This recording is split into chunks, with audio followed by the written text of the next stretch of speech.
All right. Good morning, everyone. And thank you so much for joining us all here today.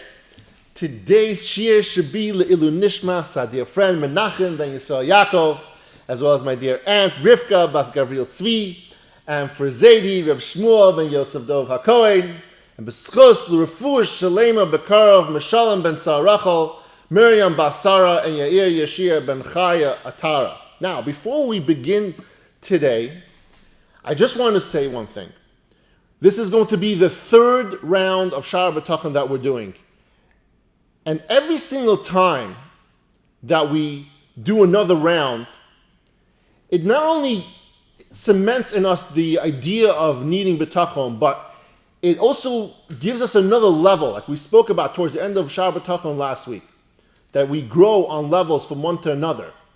But I feel like in life, as life provides us with many different opportunities and challenges, relearning Shaar HaBitachon every single day is part of your life. It's not like when you finish a Masechta, which I will give it, is one of the most amazing things.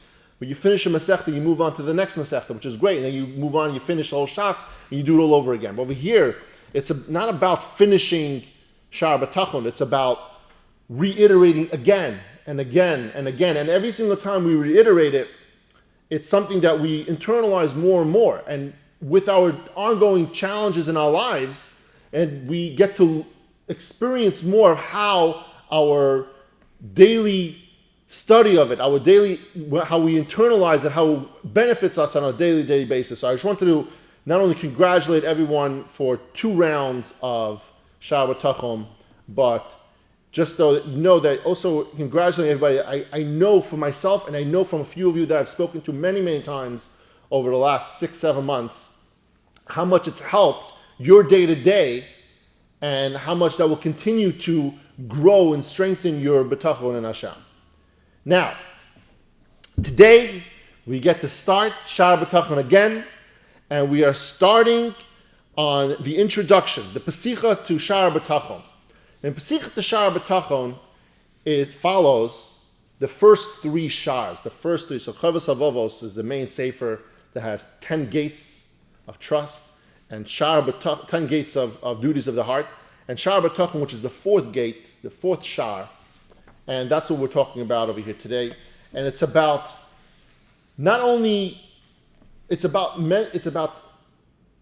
intertwining Emunah and Bitachon. Shaar HaBitachon is something that every single one of us needs to do in order to fulfill our days. Emunah is something that we all have. That's more of a spiritual connection. Like if not all of us, most of us do. But Emunah, something is the belief system. But believing in something and trusting in something is 2 completely different things. And I think there was an example of the person who walks the tightrope. And when they walk the tightrope, there was someone in the audience said, "Hey, who would like to go walk the tightrope with this tight walker?" And nobody wanted to. And the idea is over there is like you have faith in the person that the person is not going to fall, but you don't trust them enough that he can hold on to you while he's walking the tightrope and make it across. And here, the trust, the Bitachon, is trusting fully in Hashem, unequivocally that He's got you, and that there is nothing else in this world that matters but Hashem's trust in you, your trust in Hashem. Now, starting out the introduction. Bitachon Elokim Yisbarach Lavade. The Shar this gate focuses on the reliance on Hashem. V'zeh Pesach HaShar. And this is the introduction. Chovos HaLevavos begins by explaining why he made Shaar HaBitachon the 4th shar, the 4th gate of duties of the heart in Chovos HaLevavos. There's Omar Mechaber. Since our previous discussion in the 3rd shar, which is Shar Avodas Elokim, was focused on the obligation to accept upon ourselves to faithfully carry out the service of Hashem, the whole Shar Avodas Elokim is how to go about doing mitzvahs. Not about the Bitachon portion, but how to go about doing it in a way that you're supposed to. I saw fit to follow it with a discussion of the thing that is more vital than anything else to a servant of Hashem. And that is Bitachon, reliance on Hashem, in all of one's affairs.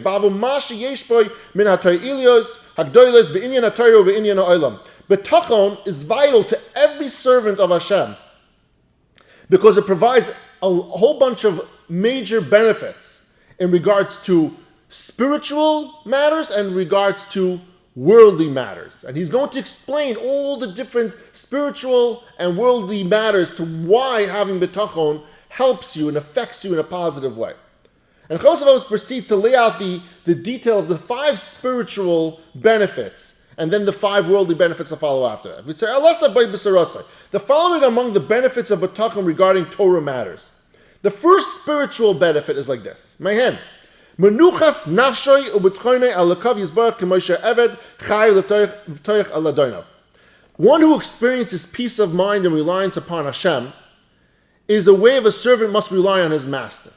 The same way a servant relies fully, wholeheartedly, every single day of his week, whether it's his food, whether it's his sleep, or anything that he needs on his master, that is what Bitachon is. Bitachon is exactly as if a servant is living in someone's home, he's an eved there for the rest of his life, and his master is the one who takes care of him. And Chovos HaLevavos explains that the attitude of complete reliance upon Hashem is required of one who is truly a servant. Meaning, if someone was a servant, he has to fully trust his master and his master only, no one else. That's the way it works. A true servant of Hashem must rely on Hashem in every respect. For if one does not place his entire trust in Hashem, he will inevitably place trust in someone or something else in his life.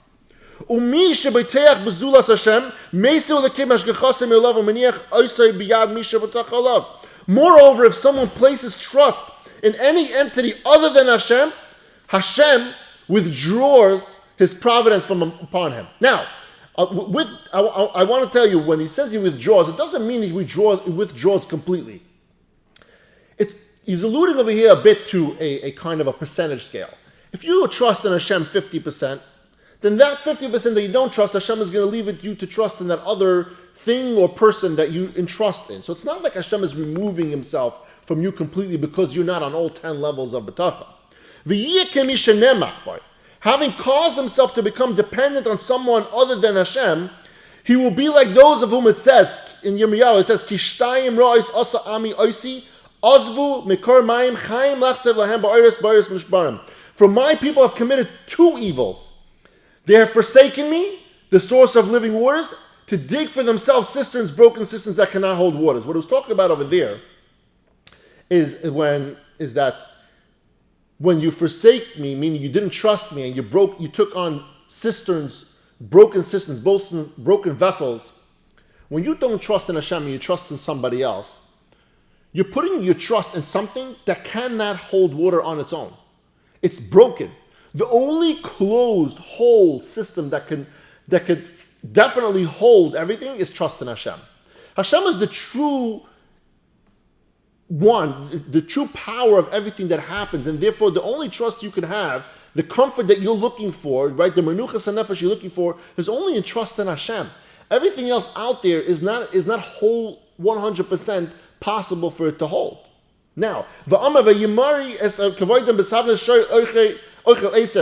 it similarly says, they exchanged their glory for the likeness of a grass-eating ox. What happened over there was, he says over there in Tehillim, by the Chet HaEgel, by the golden calf, the Yidden in the Midbar, Moshe Rabbeinu didn't come back down in time, and so they decided they're going to build a golden calf, and that was the Chet HaEgel. That was the Aveira at the time. And what he's alluding to over there about the grass-eating ox, a grass-eating ox is like the most, most disgusting way of explaining something. And he's saying you entrusted in a grass-eating ox and not in Hashem. And then he goes through a few psukim to spell out the evil of trying to replace trust in Hashem with trust in someone or something else. And Chovos HaLevavos cites additional psukim which show that Hashem's providence provides special protection for those who place the trust in Him, but is removed from those who place trust in others.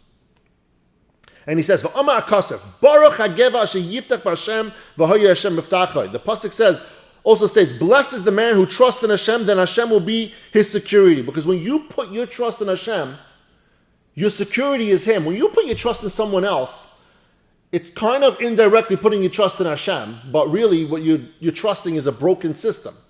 Because nobody could survive in this world without God's power, without His will. And so by you trusting someone else, you're basically saying, I don't trust you, God, I trust someone else. But that person is broken as well. So when you trust in Hashem, that is the full-hearted way of having the most comfortable, easiest, anxiety-free life. It says, praiseworthy is the man who has made Hashem his trust and has not turned to the arrogant and to those who stray after falsehood. Over there, the pasuk indicates that if a person does not make Hashem his trust, then he will turn to arrogant human beings. Meaning, if you have something going on in your life and you turn to the governments or people in power to thinking that they're the ones that are going to help you, oftentimes you're going down a really, really dark rabbit hole. And that's what he's alluding to over here. And he'll be like he says, if you do trust in Hashem, and you're going to be like the lone tree next to a water source, a lone tree next to a water source, even when there's a drought, because it's right there next to this spring, next to this river, it's always being fed by that water source. It's like having Bitachon is like being next to that water source, like always having Bitachon Hashem is always having that comfortability. The really bottom line over here today is, and we start off in this introduction to Chovos HaLevavos, is that a person must recognize that trust has to be in one and one only. And that's the basis of Shaar HaBitachon. At the beginning, we're going to talk about that a lot. That you need to start understanding that your good feelings of comfortability and knowing that something will get done should not be in another person or another thing, or especially not in your own capabilities. The idea over here, what he's bringing in this introduction, is understanding that each and every single day, your day revolves around the power of Hashem. Your day revolves around the